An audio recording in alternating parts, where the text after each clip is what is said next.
რადიკალური ოპოზიციის პროვოკაციებსა და ქაოსის შექმნის მცდელობაზე პოლიტიკური განცხადებები გაკეთდა ქართულ ოცნებაში. 9 აპრილი, როგორც არის ტრაგედიის, ამავდროულად არის ქართველი ხალხის ერთიანების სიმბოლო. ერთიანობისა,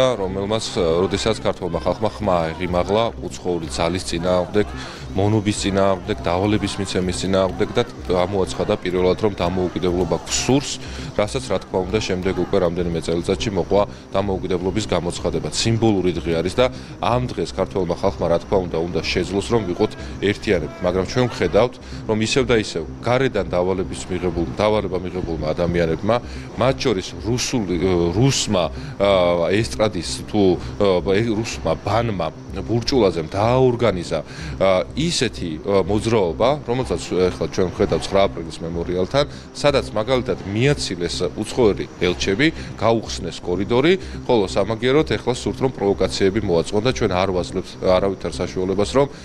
უცხოეთიდან დაფინანსებულმა და მართულმა ადამიანებმა პროვოკაციები მოაწყონ საქართველოს წინააღმდეგ, სწორედ ეს სურს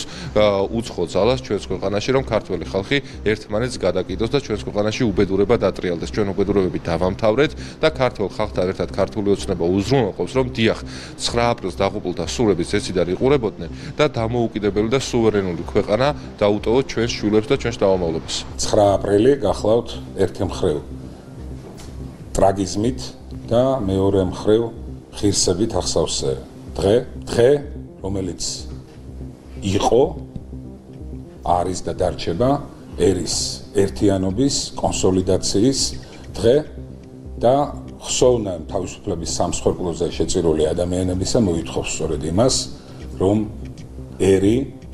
ყველა გამოწვევის წინაშე იყოს ერთიანი და მტკიცე, რაც რა თქმა უნდა რადიკალურ ოპოზიციას მათ დავალების მიმცემებს, უცხოურ ძალას ნამდვილად არ ეპიტნავება, არ აწყობს ქვეყნის ერთიანობა, არ აწყობს ერის სიმტკიცე და კონსოლიდაცია და როგორც ეს იყო 36 წლის წინ, როდესაც უცხოურმა ძალამ მოახდინა მომიტინგეთა დარბევა თბილისში რუსთაველის გამზირზე, დღესაც ჩვენ ვხედავთ, რომ უცხოური ძალა ცდილობს მაქსიმალურად, რომ არ დაუშვას ჩვენი ეროვნული ღირსებით სავსე, მტკიცე ნაბიჯები, ცდილობენ, რომ არეულობა, დისონანსი და შემოიტანონ ის მდგენელი, რომელიც ნამდვილად არ ეკადრება ქართველ ხალხს და ქართველ ერს.